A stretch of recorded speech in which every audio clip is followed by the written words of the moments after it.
Digital ব্যাখ্যা হলো আয়না ঘরের পরিবর্তে আয়না ঘর। আলোচনা কি চলবে? চলবে। কারা কারা চলবে না হাত তোলেন। এইবার বোঝা গেল যে ঘুম ধরছে। চলবে চলবে। কারা কারা চলবে হাত তোলেন তো দেখি। লিল্লাহি তাকবীর। আজকের মাহফিল চলছে চলবে। আজকের মাহফিল কতক্ষণ চলবে? সারা রাত। এটা কি হুজুর মারা বাস নাকি? আমার বলে সারা রাত আলোচনা যেহেতু শুরু করেছি, চিৎকার করে বলেন সাহাবে হামজালার কি গোসল বাকি? আরো জোরে বলেন। জি, এই আলোচনাটা আর 2-4 মিনিট আপনাদের জন্য করব। তবে এখন যদি অনুমতি দেন আমি 2 মিনিট মা বোনদের জন্য কিছু বলতে চাই। বলার দরকার আছে না নাই? আমার বন্ধুগণ, মুসলমান ভাইরা, গভীর মনোযোগ লক্ষ্য করুন। আমার নবীজি মিরাজের রজনীতে সর্বপ্রথম চলে গেলেন জান্নাত পরিভ্রমণ করতে। ওই জান্নাত দেখার পরে যখন জাহান্নামের মধ্যে চলে গেলেন, ওই জাহান্নামে যাওয়ার পরে লক্ষ্য করে দেখে ওই জাহান্নামের ভেতরে হাজার হাজার মহিলাদেরকে আগুন দিয়ে দাউ দাউ করে জ্বালানো হচ্ছে। এই মহিলাগুলো চিৎকার করে চেঁচামেচি করতেছে, আর মহিলাদের মাথার উপরে কিছু কাকগুলো বসে থেকে তাদের মাথার মগজগুলো ঠুকুরে ঠুকুরে খাচ্ছে। এই দৃশ্য দেখার পরে নিজের মনটা বড় খারাপ হয়ে গেল। জিবরাইলকে জিজ্ঞাসা করে বলেন, হ্যাঁ ভাই জিবরাইল, এই সমস্ত মহিলাগুলো কারা? তুমি দয়া করে বলো তো দেখি। এমন সময় জিবরাইল বলে, ইয়া রাসূলুল্লাহ, মনের মধ্যে কষ্ট নেবেন না, রাগ করবেন না, এই মাত্র আল্লাহর পক্ষ থেকে আমাকে জানাই দেওয়া হলো, ওগো নবীজি, আপনার উম্মতের ভেতরে অধিকাংশ মহিলারা জাহান্নামে যাবে। অধিকাংশ মহিলাগুলো যাবে কোথায়? এই কথা শুনে নবীজির মনটা বড় খারাপ হয়ে গেল। জিবরাইলকে জিজ্ঞাসা করে বলেন, ও ভাই জিবরাইল, অধিকাংশ মহিলা কেন জাহান্নামের মধ্যে যাবে বলো তো দেখি। জিবরাইল ডাকতে বলে, ইয়া রাসূলুল্লাহ, অধিকাংশ মহিলা জাহান্নামের মধ্যে যাবে, এর পেছনে অনেকগুলো কারণ রয়েছে। তার ভেতরে প্রধানত কারণ হলো 2টা। জোরে বলেন কয়টা? 2টা। সাউন্ড নাই। 2টা। এই ছেলে কি যুবক ছেলেপেলে কিসের পেশাব? পেশাব লাগবে বুড়ো বলছে কথা কোন? এরা কতদিন সিনেমার হলে যাই, পেশাব লাগলে ওঠে না, সিপি মেরে বসে থাকে। কথা কন। বেশি পেশাব করার লক্ষণ ভালো না, ডায়াবেটিস হবে, আর বাড়ির বউ থাকলে আরো বিপদ। আলোচনা চলছে, ওটার কোনো সুযোগ ডাকতে পারি। আর রাসূলুল্লাহ, অধিকাংশ মহিলারা জাহান্নামের মধ্যে যাবে, এর পেছনে অনেকগুলো কারণ রয়েছে। তার ভেতরে প্রধানত কারণ হলো 2টা। জোরে বলেন কয়টা? 2টা। সাউন্ড নাই। এই যে আমি বসে আছি মাঝখান দিয়ে সোজা, ডান দিকে এক ভাগ, বাম দিকে আর এক ভাগ। আপনারা মুখ বন্ধ করে থাকেন, আপনারা বলেন তো দেখি, অধিকাংশ মহিলা জাহান্নামে যাবে, তার পেছনে কারণ হলো কয়টা? 2টা। আরো জোরে। 2টা। আপনারা মুখ বন্ধ করেন, আপনারা বলেন তো দেখি, অধিকাংশ মহিলা জাহান্নামে যাবে, তার পেছনে কারণ হলো কয়টা? ওরে বাবা, কে রে ভাগ করে দেয় সাউন্ড বাজতেছে? তারপর আপনি আলসেমি করতেছেন না? মুসলমান গভীর মনোযোগ লক্ষ্য করুন। ডানে যারা আছেন কথা বলবেন, বামে যারা আছেন তারাও কথা বলবেন, মঞ্চের চতুর্দিকে যারা বসে আছেন তারাও কথা বলবেন। সবাই মিলে চিৎকার করে বলেন তো, অধিকাংশ মহিলা জাহান্নামে যাবে, তার পেছনে কারণ হলো কয়টা? 2টা। আরো জোরে। 2টা। জোর হলো না? 2টা। নবীজির মনটা বড় খারাপ হয়ে গেলেন। জিবরাইলকে জিজ্ঞাসা করে বলে, ও ভাই জিবরাইল, কোন 2টা কারণে অধিকাংশ মহিলারা জাহান্নামের মধ্যে যাবে? তার কারণগুলো বলো তো দেখি। এমন সময় জিবরাইল ডাকতে বলে, ইয়া রাসূলুল্লাহ, এই 2টা কারণের মধ্যে প্রথম নম্বর কারণ হলো যেই মহিলাগুলো পর্দার বিধান মেনে চলে না, মাথার চুলগুলো বের করে আজরা পাজরা বের করে বেপর্দা অবস্থায় রাস্তাঘাটে ঘোরাফেরা করে, এই সমস্ত মহিলাগুলো জাহান্নামের মধ্যে যাবে। তার মানে বোঝা গেল বেপর্দা নারী যারা জাহান্নামে যাবে, তারা এই শূন্যস্থান পূরণ বোঝেন না? জোরে বেপর্দা নারী যারা জাহান্নামে যাবে, তারা। আরো জোরে বলেন, বেপর্দা নারী যারা জাহান্নামে যাবে, তারা। এখন বলেন তো, যশোর জেলায় বেপর্দা নারী আছে না নাই? আছে। নাই নাই? আছে। আমি কি কিছু বলবো? বলেন। যশোর জেলার মা বোনদের ধরন বলিতে লাগে শরম, সকালবেলা আর সকালবেলা বোরকা পরে, বিকেল বেলা ওড়না নাই দাদা ভাই, ডিজিটাল দেশ বুঝিয়ে তাই। কত কত সকালে দেখবেন এমন ভাবে বোরকা পরে শোনার কোন বুদ্ধি, আবার বিকেলে বোরকা তো দূরের কথা, শরীরে ওড়না পর্যন্ত থাকে না। আর ওড়না যদি আমার দিকে তাকান তাকান এরকম শুধু পেঁচায় পেঁচায় পেঁচায়, একেবারে পেঁচে পেঁচে দড়ির মতো সেকন করে গলার মধ্যে দিয়ে পেছন দিকে ফেলে দেয়। আছে না নাই? আচ্ছা বলেন তো পেছনে ঢাকার কি কিছু আছে? এগুলো পদ্মা না বাটপারি? আরে নারী হলো ঘরের শোভা, স্বামীর সেবা করে, এখন উল্টো দেখি নারীরা সব স্বামীকে ধরে মারে। ঠিক কারা কারা বইয়ের হাতে মার কাছে হাত তোলেন তো দেখি, উঠান উঠান উঠান উঠান। একজন নাই, সব তো আল্লাহর উনি বসে আছে, অথচ অধিকাংশ স্বামী দিনে কিংবা রাতে বইয়ের কাছে মার খেয়ে বসে আছে। কথা কথা গায় কিন্তু লজ্জাতে বলে না। কিন্তু আমার দেশে যেরকম বউকে মারা স্বামী আছে, একই রকম স্বামীকে মারা বউ আছে, বউকে মারা স্বামী আছে না নাই? এমনও স্বামী আছে বউ গরুর মতো পিটে। বলেন কিসের মতো?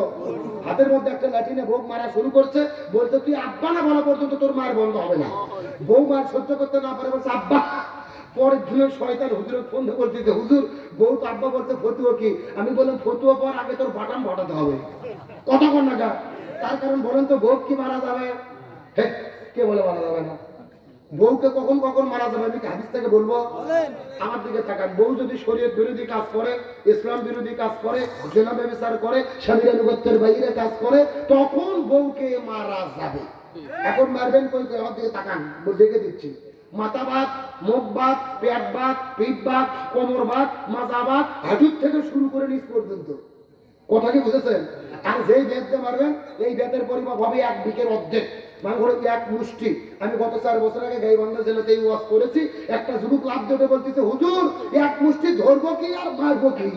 তখন আর একজন বলতেছে হুজুর ধরার পরে যদি কোনো মতো মাথা বার হয়ে থাকে ওই মাথাতে ভূত দেবো হুজুর। এরকম বাপ্পার আছে না নাই? ও তা ভোট মারবে। এখন বরং তো ভোট মারলে কি ভোট ঠিক হবে না? রাসূল বলেছেন মহিলাদের সৃষ্টি করা হয়েছে বাম পাথরের বাঁকা হার দেয়। বলেন কি হার? এখন বাঁকা হারও যদি হাতুড়তে মেরে সোজা করতে চান সোজা হবে? ভেঙে মস্কে যাবে। এই জন্য বউদেরকে মেরে নয়, বউদের ভালোবাসা দিয়ে সোনা ময়না করবে টিয়ে বা কি বলে আপন করতে হবে। যেরকম সুবহানাল্লাহ। এইবার বিয়ে মানুষ যা খুশি হয়েছে ভাই, সেই রকম হুজুরি তো দরকার। তাহলে চিৎকার করে বলেন বেপরদা নারী যারা, আরো জোরে বলেন বেপরদা নারী যারা। এই কথা শোনার পরে নবীজির মনটা বড় খারাপ হয়ে গেলেন। জিবরাইলকে জিজ্ঞেস করে বলেন ও ভাই জিবরাইল, অধিকাংশ মহিলা 2টা কারণে জাহান্নামের মধ্যে যাবে, তার মধ্যে 1 নম্বর হলো বেপরদা নারী, 2 নম্বর কারা জাহান্নামের মধ্যে যাবে বলো তো দেখি। জিবরাইল ডাকতে বলে ইয়া রাসূলুল্লাহ, 2 নম্বর হলো ওই প্রকার মহিলাগুলো যেই মহিলাগুলো স্বামীর খেদমত করে না, স্বামীর কথা মতো চলে না, স্বামীর আনুগত্য করে না, স্বামীর কথা মতো জীবন পরিচালনা করে না, এই সমস্ত মহিলাগুলো জাহান্নামের মধ্যে যাবে। তার মানে বোঝা গেল স্বামীর অবাধ্য স্ত্রী যারা জাহান্নামে যাবে। আমার কথা বুঝতেছেন না? চিৎকার করে বলেন বেপরদা নারী যারা, স্বামীর অবাধ্য স্ত্রী যারা। এই জন্য নবীজি বলেছেন, আমার নবীজি সাহাবীদেরকে বলেন সাহাবীরা রে মহিলাদের জন্য 4টা আমল করতে হবে। এই 4টা আমল যদি মহিলারা করতে পারে আল্লাহ তাদের জন্য 8টা জান্নাতের দরজা খুলে দেবে। চিৎকার করে বলেন তো মহিলাদের আমল কয়টা? 4টা। জান্নাত পাবে কয়টা? এই 4টা আমলগুলো কি কি জানার দরকার আছে না নাই? আমি অবশ্যই বলবো। তবে এখন আমি আপনাদেরকে নিয়ে চলে যেতে চাই আপনাদের আলোচনায় সাহাবী হানজালার কি গোসল বাকি মনে আছে না ভুলে গেছেন? এই যখন মুসলমান গভীর মনোযোগ লক্ষ্য করো, যে বিষয়টা বোঝানোর জন্য এতক্ষণ পর্যন্ত আপনাদের মধ্যে প্রচন্ড গরমের মধ্যে আলোচনা করেছি। মেয়েটি কান্না করে করে বলে ইয়া রাসূলুল্লাহ, আমার স্বামী বিদায় নিয়ে চলে গেছে, আমার স্বামীর ফরজ গোসল বাকি আছে, আপনি একটু আমার স্বামীর জন্য গোসলের ব্যবস্থাটা করে দেন। এই কথা শোনার পরে নবীজি সমস্ত সাহাবীদেরকে ডাকতে বললেন সাহাবীরা আমার সাথে হানজালা লাশটা খুঁজে বের করো, তার বিরুদ্ধে গোসল করে দিতে হবে, নতুন করে কাপড়ের কাপড়টাও পরাই দিতে হবে। 70 জন সাহাবী শাহাদাত বরণ করেছে রে, 69 জনের গোসল দেওয়ার দরকার নাই, নতুন করে কাপড়ের কাপড় পরানোর দরকার নাই, কিন্তু হানজালাকে গোসল করে দিতে হবে, নতুন করে কাপড়ের কাপড় পরাতে হবে। সাহাবীরা পুরো মদিনার মধ্যে খোঁজাখুঁজি শুরু করলেন। পুরো মদিনার মধ্যে খোঁজাখুঁজি করেছে, কিন্তু দুর্ভাগ্যজনক ব্যাপার হলো সবার লাশটা খুঁজে পাওয়া যায়, কিন্তু হানজালার লাশটা খুঁজে পাওয়া যায়। সাহাবীরা রাসূলের কাছে যাওয়ার পরে বলে, ইয়া রাসূলুল্লাহ, আমরা পুরো মদিনার মধ্যে খোঁজাখুঁজি করেছি, সবার লাশ পাওয়া যায়, হানজালার লাশটা খুঁজে পাওয়া যায় না। নবীজি ডাকতে বলেন, সাহাবীরা রে, খুঁজে পাওয়া যায় না বললে হবে না, ভালো করে খোঁজাখুঁজি করো, মদিনার গলিগলিতে খোঁজো, খেজুর বাগানের মধ্যে খোঁজো, উট পাহাড়ের পাদদেশে খোঁজো, মরুভূমির মধ্যে খোঁজো, হানজালার লাশটা খুঁজে বের করতে হবে। সাহাবীরা আবারও খোঁজাখুঁজি করলেন পুরো মদিনার ভেতরে, পুরো মদিনার ভেতরে এক নয়, দুই নয়, তিনবার খোঁজাখুঁজি করেছে, কিন্তু দুর্ভাগ্যজনক ব্যাপার হলো সাহাবী হানজালার লাশটা খুঁজে পাওয়া যায়। নবীজি টেনশন করে নামাজের সিজদায় চলে গেলেন, আল্লাহর কাছে ফরিয়াদ করে বলেন, আল্লাহ, হানজালার লাশের সন্ধান দিয়ে দিন। নবীজি লক্ষ্য করে দেখতে পারলেন আকাশের মধ্য থেকে ঝড় করে বৃষ্টি পড়ে। নবীজি টেনশনটা আরো বেড়ে গেলেন, আকাশের মধ্যে মেঘ নেই, কোথায় থেকে বৃষ্টি পড়ে। আবার নবী হাউমাউ করে কান্না করে তার মধ্যে গিয়ে আবারও কান্না করা শুরু করলেন। কিছুক্ষণ পর আল্লাহর পক্ষ থেকে জিবরাইল আসার পরে বলে, ইয়া রাসূলুল্লাহ, মনের মধ্যে কষ্ট নেবেন না, রাগ করবেন না, ভয় করবেন না, পেরেশানি হবেন না। আপনার চাচা হানজালা বাসর ঘরে বউ রাখার পরে উহুদের ময়দানে ছুটে চলে এসেছে, দিনের জন্য কাজ করে, লড়াই করে, সংগ্রাম করে জীবনকে পৃথিবী থেকে বিদায় নিয়ে চলে গেছে। একদিকে ফরজ গোসল বাকি আর একদিকে 3 ওয়াক্ত ফরজ নামাজ কাজা করেছে, কিন্তু বাসর ঘরে থেকে এই উৎপারে আসার পরে উহুদের প্রান্তরে লড়াই করে, সংগ্রাম করে জীবনকে পৃথিবী থেকে বিদায় নিয়ে চলে গেছে। আল্লাহ হানজালার উপরে এত বেশি রাজি খুশি হয়ে গেছে, আল্লাহ আসমান থেকে জান্নাতি ফেরেশতা পাঠায়া হাউজে কাউসার জমজমের পানি দিয়ে সাহাবী হানজালার গোসলের ব্যবস্থাটা করেছে। লিল্লাহি তাকবীর। ওগো, আপনি টেনশন করবেন না, পেরেশানি হবেন না। আব্দুল চাচা জমিন থেকে বিদায় নিয়ে চলে গেছে, কিন্তু আল্লাহ হানজালার উপরে এত বেশি রাজি খুশি হলেন দিন কায়েমের কাজ করার কারণে। আল্লাহ সুবহানাহু থেকে জান্নাতি ফেরেশতা পাঠায়া হাউজে কাউসার জমজমের পানিতে গোসলের ব্যবস্থাটা করে দিয়েছে। নবীজি কথাটা শোনার পরে সিজদা থেকে ওঠার পরে নবীজি মুস্কি হাসা শুরু করলেন। হানজালার স্ত্রী ডাকতে বলে, ইয়া রাসূলুল্লাহ, কিছুক্ষণ আগেই কান্নাকাটি করলেন, হাউমাউ করে অজ্ঞান হয়ে গেলেন, এখন আপনি আবার কেন মুস্কি হাসতেছেন? নবী ডাকতে বলে, বিবি রে, এ নতুন বধূ, আমি নবী, তুমি নবী না।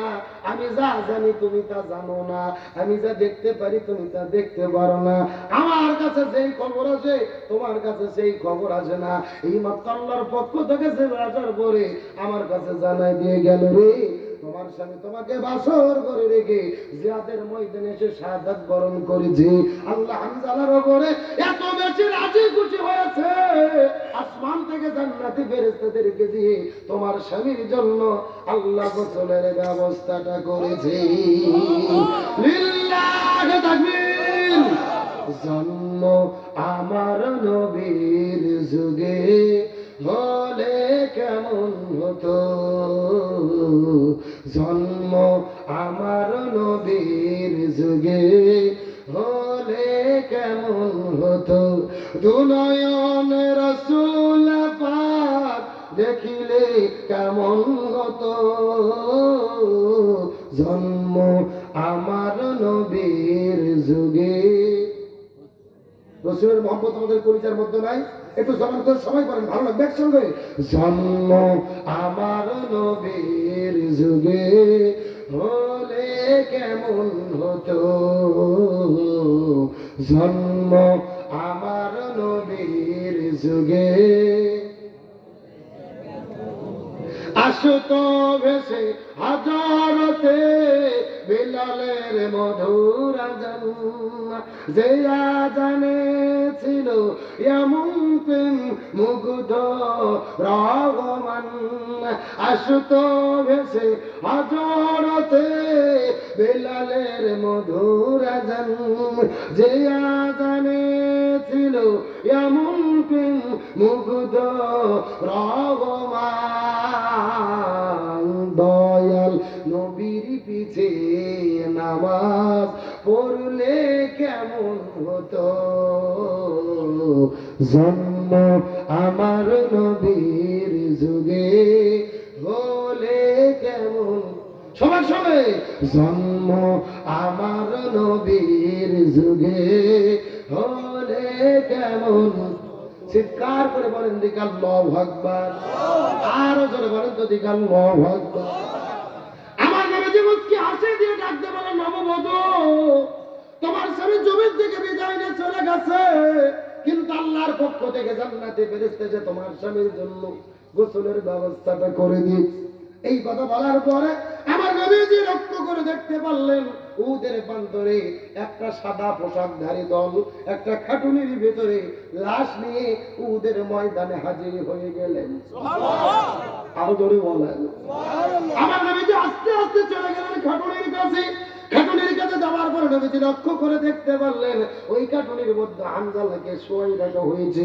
নতুন কাপড় পরা দিয়েছেন সুন্দর করে গোসল করে দিয়েছেন নবীজি হামজালার মাথার দিকে লক্ষ্য করে দেখেন চুলবে টপ টপ টপ টপ টপ টপ টপ টপ করে পানি পড়ে তার মানে বোঝা যায় কিছুক্ষণ আগে আল্লাহর পক্ষ থেকে জান্নাতে ফেরেশতা আসার পরে হামজালাকে গোসল করে দিয়েছে রে যার পানি এখনো শুকায় নাই পানিগুলো টপ টপ টপ টপ করে চুল থেকে বেয়ে বেয়ে পড়তেছে মুসলমান গভীর মনোযোগ লক্ষ্য করুন রাত গভীর হয়ে গেছে আর আপনাদের কষ্ট দেব না এতক্ষণ ধরে ঘটনাটা আপনাদের মধ্যে কেন বললাম এই যে সাহাবী হামজালার জীবন থেকে শিক্ষা গ্রহণ করেন একদিকে ফরজ গোসল বাকি রেখেছে আর একদিকে 3 ওয়াক্ত ফরজ নামাজ কাজা করেছে বাসর ঘরে বউ রেখে জিহাদের ময়দানে যাওয়ার পরে যুদ্ধ করেছে জালেমের জুলুমের বিরুদ্ধে লড়াই সংগ্রাম করে জীবন দিয়ে পৃথিবী থেকে শহীদ হয়ে গেছে এই জন্য আল্লাহ তাআলা তার জন্য জান্নাতে ফেরেশতা পাঠায়া গোসলের ব্যবস্থা করে দিয়েছে তার মানে বোঝা গেল আল্লাহর কাছে ফরজ গোসলের চেয়ে ফরজ নামাজের চেয়ে ফরজ রোজার চেয়ে সবচাইতে দামি হলো এই জমিনের ভেতরে কোরআন বিজয়ের আন্দোলন করা আরো জোরে বলে এই জন্য আল্লাহর কোরআন বলে ওয়া ওয়াসাইনা বিহি ইব্রাহিম ওয়া মুসা ওয়া ঈসা আন আকিমুদ্দিন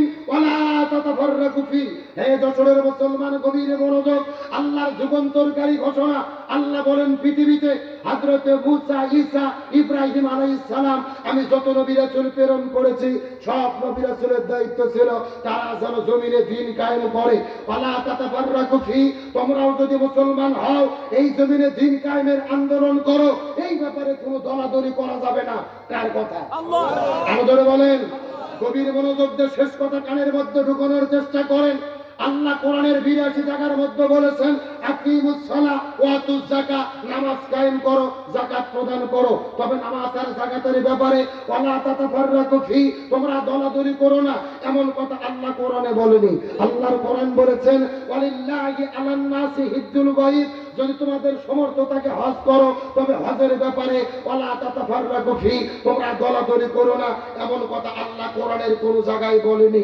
আল্লাহর কোরআন বলেছেন কুতিবা আলাইকুমুস সিয়াম রমজান মাসে রোজা রাখো তবে রোজা নিয়ে ওয়ালা তাতাফাররাকু ফি তোমরা দলাদলি করো না এমন কথা আল্লাহ কোরআনে বলেনি কিন্তু আল্লাহর কোরআন বললেন আনাকিমুদ্দিন তোমরা দ্বীন কায়েম করো ওয়ালা তাতাফাররাকু ফি এই ব্যাপারে কোনো দলাদলি করো না তার মানে আল্লাহ খুব ভালো করে জানে নামাজ রোজা হজ যাকাত জিকির তাসবিহ এইগুলো নিয়ে জমিনে কোনো দলাদলি হবে না যত দলাদলি হবে এই জমিনে কোরআন বিজয়ের আন্দোলন নিয়ে আল্লাহর বক্তব্য কি মেলে বাংলাদেশে কোনো ইবাদত নিয়ে দলাদলি নাই যত দলাদল এক জায়গায় কোরআন প্রতিষ্ঠা কথা বল আপনাদের এই গ্রামের নাম কি নারায়ণপুর এমনও বুড়ো চাচা আছে 80 বছর বয়স মাথার টুপি মুখের মধ্যে দাড়ি সামনের কাতারে নামাজ পড়ে হজ করছে 6 বার এরকম মসজিদের একটা হুজুর যাইয়া ওই চাচা বলতেছে চাচা বাংলাদেশে কোরআনকে বিজয় করতে হবে কোরআনকে দেশ চালাতে হবে ওই চাচা নামাজ পড়তে পড়তে লাভ দিয়ে উঠে বলতেছে এই হুজুর রাজনীতি করে রে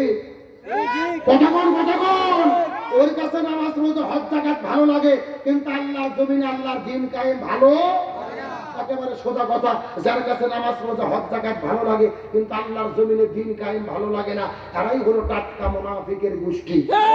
তার কারণে মুনাফিকের সরদার ছিল আব্দুল্লাহ ইবনে উবাই। কেন মুনাফিকের সরদার হলো?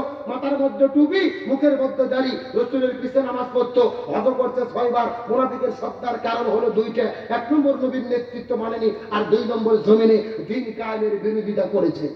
সুতরাং বাংলাদেশে মুসলমান পরিচয় দিয়ে, মাথায় টুপি দিয়ে, মুখে দাড়ি রেখে, পীরের মুরিদ হয়ে ইসলামী আন্দোলনের বিরোধিতা করবে যারা, মনে করবেন মুনাফিকের খালাতো ভাই তারা। সুতরাং আল্লাহর কাছে সবচাইতে প্রিয় হলো এই জমিনে কোরআন বিজয়ের আন্দোলন করা। স্বাধীনতার 54 বছর পার হয়ে গেছে, এই বাংলাদেশে শান্তি পাইনি। এক দল এসেছে, আর এক দল চলে গেছে, কোরআন ছাড়া শান্তি আসবে না। সুতরাং আজকের আলোচনার শেষ ঘোষণা, এই বাংলাদেশে সব দল দেখা শেষ, আগামীতে আলেমদের নেতৃত্বে কোরআনের বাংলাদেশ। সুতরাং এই বাংলাদেশে কোরআনকে কায়েম করে, কোরআনকে বিজয় করে, কোরআন দিয়ে বাংলাদেশ পরিচালনা করার পক্ষে ইসলামী আন্দোলনের কর্মী হয়ে কোরআন বিজয়ের কাজ করতে শপথ নিতে কারা কারা রাজি? দুটি হাত আল্লাহকে তুলে ধরা।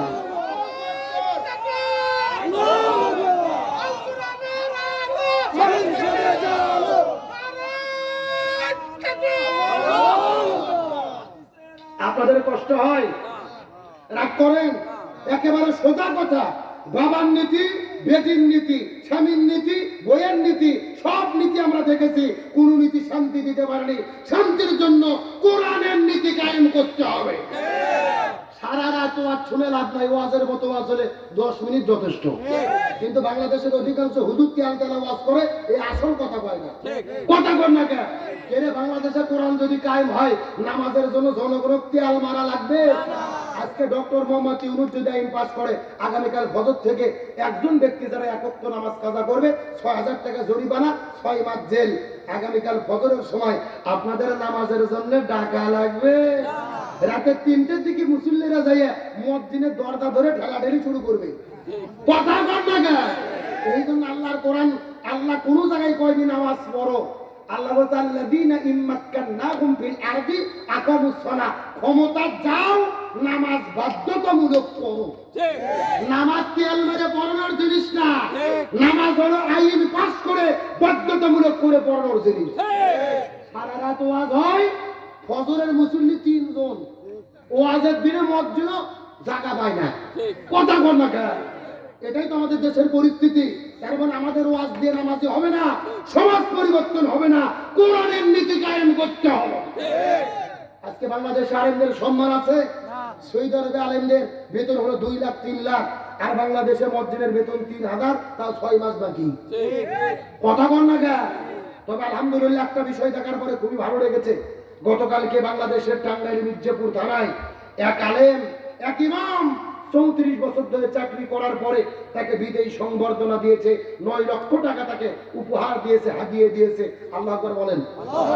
সারা জীবন ধরে বসে বসে খেতে পারে, 9 লক্ষ টাকা পুরস্কার দিয়েছে। আবার ঘোড়ার গাড়িতে চড়িয়ে 100টা মোটরসাইকেল দিয়ে মিছিল করে তার বাড়িতে রেখে এসেছে। আমি মনে করি এই কমিটিকে আমরা স্যালুট দেই। এই কমিটির কাছ থেকে বাংলাদেশের প্রত্যেকটা মসজিদ কমিটির শিক্ষা গ্রহণ করা দরকার। মসজিদের বেতন 5000 6000, অথচ বেতন দেয় না 4 মাস বাকি, 5 মাস বাকি। এরকম কমিটি আছে না নাই? আর অধিকাংশ মসজিদ মাদ্রাসার কমিটি সুদ ঘুষ, সুদখুর, ঘুষখুর, বাটপার। কথা বল না কেন? নিজেরা সুদের কারবারি করে মসজিদের সভাপতি হয়ে বসে আছে। এরকম আছে না নাই? দেশ স্বাধীন হয়েছে 24-এর গণঅভ্যুত্থানে। এরকম বাটপার কোন কমিটি থাকলে গলা ধাক্কা দিয়ে বাড়ি করে দিয়ে নামাজি আপনারা সভাপতি বানাবেন। যদিও টাকা না থাকে, গরিব মানুষ হয়, 5 ওয়াক্ত নামাজ পড়ে, সত্য কথা বলে, আল্লাহকে ভয় করে, তাকেই মসজিদের সভাপতি বানাতে হবে। এটা আমার কথা নয়, আল্লাহর কোরআনের ঘোষণা। মসজিদের মোতাওয়াল্লি কারা হবে? যারা ইমানে পাকাপোক্ত, আল্লাহ ছাড়া কাউকে ভয় করে না, তারাই হবে মসজিদের ইমাম এবং খতিব, মসজিদের সভাপতি, মসজিদের সেক্রেটারি, মোতাওয়াল্লি, কেশিয়ার। আর এমন সভাপতি সুদখুর, ইমাম যদি সুদের বিরুদ্ধে ওয়াজ করে, পরের দিন চাকরি থেকে বাদ দেয়। নাই এরকম নাই? এখন ইমামেরা তো বিপদে পড়ছে। একদিন ওয়াজ করতে সুদের বিরুদ্ধে, সভাপতি ইমামকে বলতেছে, খতিবকে বলতেছে, কি ব্যাপার, চাকরি কি খাবেন? তখন ইমাম বলতেছে আমি বুঝিনি, আপনি সুদ খান আগে বলবেন না, ওই সাবজেক্টটা বাদ দিতাম। পরের দিন ইমাম চিন্তা করতে সুদ বাদ আজকে ঘুষের বিরুদ্ধে ওয়াজ হবে, যাই 60 ঘুষের বিরুদ্ধে ওয়াজ করতে মসজিদ থেকে বাগানোর পরই সেক্রেটারি হাত চাপে ধরছে, বলতে আচ্ছা আমি যে কাস্টম অফিসার ঘুষ খাই, এই ওয়াজ আপনি কে করতে বললো? চাকরি কি খাবেন? ইমাম বলতেছে ভাই আজকের মতো মাফ করে দেন, বাদ ঘুষ বাদ, আগের দিনে সুদ বাদ, পরের দিনে ঘুষ বাদ, তৃতীয় দিনে এসে যে পদ্মার ওয়াজ করছে মসজিদের সব মুসল্লি খাপায়, গলা কাকার দিচ্ছে, কারো ভীতি পদ্মা কর না, কথা কর না। পরে শুক্রবারে ইমাম যে বলতেছে যা করো করো, নামাজটা অন্তত পড়ো। সব মুসলিম করতে সুবহানাল্লাহ সুবহানাল্লাহ, এরকম খতিবিত দরকার। আজকে বাংলাদেশের পরিস্থিতি হয়ে গিয়েছিল গত 16 বছর এই কথা কর না কেন? হাসিনের কথা কবেন চাকরিবাদ, ওবায়দুল কাদেরের কথা কবেন জেলের মধ্যে বন্দী, সুদখোর ঘুষখোর বাটপার, কোন ইমাম আলেম ওলামা হক কথা বলতে পারেনি। ইসলামিক ফাউন্ডেশন থেকে খুতবা পর্যন্ত লিখে দিয়েছিল এরা ফেরাউনের চাইতে খারাপ যোগ্যতা অর্জন করেছিল। এই জন্য আল্লামা মামুনুল হক একটা কথা বলছেন, রাগ করতেছেন নাকি? উনি বলছেন যে একটা গিলাসের মধ্যে আবু জেহেল, ফেরাউন, নমরুদ, হামান, কারুন, এই 5 জন করে একটা ঘন্টন মারলে একটা হাসিনা তৈরি হয়। কথা কি বুঝেছেন? মানে ফেরাউন, নমরুদ, হামান, কামুন, কারুন এদের মধ্যে যা যা বৈশিষ্ট্য ছিল আমার দেশের আগে বস্তির মধ্যে তা ছিল। এখন বাদ দেন আলোচনা, সেটা নয়, দীর্ঘক্ষণ ধরে আলোচনা করতেছি। তাহলে শান্তির জন্য কি লাগবে? কোরআন। আরো জোরে বলেন। এই বাংলাদেশে কোরআনকে বিজয় করতে হবে, রাজি আছেন তো ইনশাআল্লাহ? এই কোরআনের পক্ষে আপনারা আছেন তো ইনশাআল্লাহ? আগামী নির্বাচন পর্যন্ত ওয়াজমন থাকবে। অনেক হয়তো আমার মন খারাপ করলেন, হুজুর ও শেষ করার সময় ভোটের কথা বলতেছেন কেন? আমি আমার বাড়িতে বগুড়া জেলা, আমাদের বাড়িতে যে কোরআন আছে ওই কোরআনের 84 সূরা নিসার 85 নম্বর আয়াতে ভোটের কথা আছে। আপনাদের যশোরের কোরআনে নাও থাকতে পারে। আছে আছে আছে আচ্ছা, আছে কিনা একটু বলি নাকি? হ্যাঁ আছে আছে আছে। দেখেন আল্লাহর কোরআন কি বলছে, মাইয়াশফা শাফাআতান হাসানাতান ইয়াকুল্লাহু নাসিবুম মিনহা। আপনি যেই লোককে ভোট দেবেন ওই লোক ভোট পেয়ে ক্ষমতা যাওয়ার পরে যদি মসজিদ মাদ্রাসা ভালো ভালো কাজ করে, ওই লোক ভালো কাজ করে যে সওয়াব পাবে আপনিও সমপরিমাণ সওয়াব আমুল্লাহর মধ্যে পেয়ে যাবেন। সুবহানাল্লাহ বলবেন না? পক্ষান্তরে আল্লাহ বলেন আপনি যে লোককে ভোট দেবেন ওই লোক ভোট পেয়ে ক্ষমতা যাওয়ার পরে যদি জনগণের চাল ডাল গম চুরি করে খায়, রাস্তাঘাটের ব্রিজের ইট বালু সিমেন্ট চুরি করে খায়, ব্রিজের মধ্যে বাসের বদলে রড ঢুকে দেয়, দেশের টাকা চুরি করে বিদেশে নিয়ে যায়, আলেমদের জেলে বন্দি করে, ওই লোক 2 নম্বরই কাজ করে যত গুনাহ হবে ওই গুণের 0.5% গুনাহ আল্লাহ আপনার আমুল্লাহর মধ্যে বিকাশ করে পাঠাইয়া দেবে। কথা কি বোঝা যায়? তার মানে একটা ভোটের কারণে জান্নাত হতে পারে, আবার একটা ভোটের কারণে জাহান্নাম হতে পারে। এই জন্য আমাদের দেশে একটা কথা আছে, আমার ভোট আমি দেবো, যাকে খুশি তাকে দেবো। এটা সম্পূর্ণ কোরআন বিরোধী বক্তব্য। আমার ভোট আমি দেবো, যাকে খুশি তাকে দেবো না। আমার ভোট আমি দেবো দেখে শুনে জেনে বুঝে সৎযোগ্য এমন ব্যক্তিকে দেবো যাকে ভোট দিলে দেশের কল্যাণ হবে, যাকে ভোট দিলে ইসলামের কল্যাণ হবে। কথা বোঝা যায়? অর্ধেক বললে বুদ্ধিমান বোঝে, পুরো বললে গাধা বোঝে না। আমি মনে করি আজকে এখানে কোনো গাধা নাই, সব বুদ্ধিমানরা বসে আছে। আর বুদ্ধিমানদের জন্য ইশারায় যথেষ্ট। আল্লাহ বাংলার জমিনটাকে কোরআনের জন্য কবুল করুক। আমি তাহলে বলেছিলাম মহিলাদের কয়টা আমল করা লাগবে? 4টে। বলবেন কয়টা? 4টে আমল করে জান্নাত করা খোলা 8টা। আর মিনিট 2 একটু ওয়াজ করবো। কোনো কালেকশন নাই তো? হ্যাঁ হয়ে গেছে না? কালেকশন নাই কি হয়ে গেছে? তাহলে 2 মিনিট ওয়াজ করবো। কারা কারা শুনবেন একটু হাত তোলেন তো দেখি, সবাই একটু হাত তোলেন তো দেখি। হাত ধরে প্রণাম সারা করেন তো, ঘুম সারু লিল্লাহি তাকবীর। হাত নামা করে চিৎকার করে বলে মহিলাদের কয়টা আমল করতে হবে? আরো জোরে বলেন। আমার বন্ধুগণ মুসলমান ভাইরা গভীর মনোযোগ লক্ষ্য করুন। রাত গভীর হয়ে গেছে, আর আপনাদের কষ্ট দেব না। 12টা 9 মিনিট বেজে গেছে, 1টা মিনিট কথা বলে মোনাজাতে চলে যাও। নবীজি বললেন সাহাবীরা মহিলাদের 4টে আমল করতে হবে। এই 4 আমল করলে আল্লাহ 8টা জান্নাতের দরজা খুলে দেবেন। 1 নম্বর হলেন নামাজ, 2 নম্বর হলো রোজা, 3 নম্বর স্বামীর খেদমত, 4 নম্বর পর্দা। 1 নম্বর নামাজ, 2 নম্বর রোজা, 3 নম্বর স্বামীর খেদমত, 4 নম্বর পর্দা। এই 4টা আমল যদি কোনো মহিলা করতে পারে আল্লাহ তাদের জন্য 8টা জান্নাতের দরজা খুলে দেবে। এই 8টা দরজার ভেতরে যেই দরজা পছন্দ ওই দরজা দিয়ে তারা জান্নাতে চলে যাবে। এই আলোচনা শোনার পর হযরতে ফাতেমা রাদিয়াল্লাহু তাআলা আনহা একটা দৌড় দিয়ে রাসূলের কাছে চলে গেলেন। রাসূলের কাছে যাওয়ার দেওয়ার পরে জিজ্ঞেস করে বলে বাবা আপনি বলেছেন মহিলাদের জন্য 4টা আমল করতে হবে, এই 4টা আমল করলে আল্লাহ 8টা জান্নাতের দরজা খুলে দেবে। ও বাবা আপনার কাছে জানতে চাই এই 4টা আমলই আল্লাহর কাছে জরুরি, কিন্তু 4টা আমলের ভেতরে সবচাইতে দামি আমল কোনটা? সুবহানাল্লাহ। কোন ফাতেমা কি প্রশ্ন করতে বুঝতে পারছেন? আমল 4টেই দরকার, তবে 4টের মধ্যে সবচাইতে দামি আমল আমার নবী জিজ্ঞেস করে বলেন ফাতেমা তুমি খুব গুরুত্বপূর্ণ প্রশ্ন করেছো মা, এই 4টা আমলের ভেতরে সবচাইতে দামি আমল কোনটা যদি জানতে চাও মনোযোগ দিয়ে শুনে নাও। নামাজ হলো ওয়াক্ত মতো ফরজ, ফজরের সময় ফজর, জোহরের সময় জোহর, আসরের সময় আসর, মাগরিবের সময় মাগরিব, এশার সময় এশা।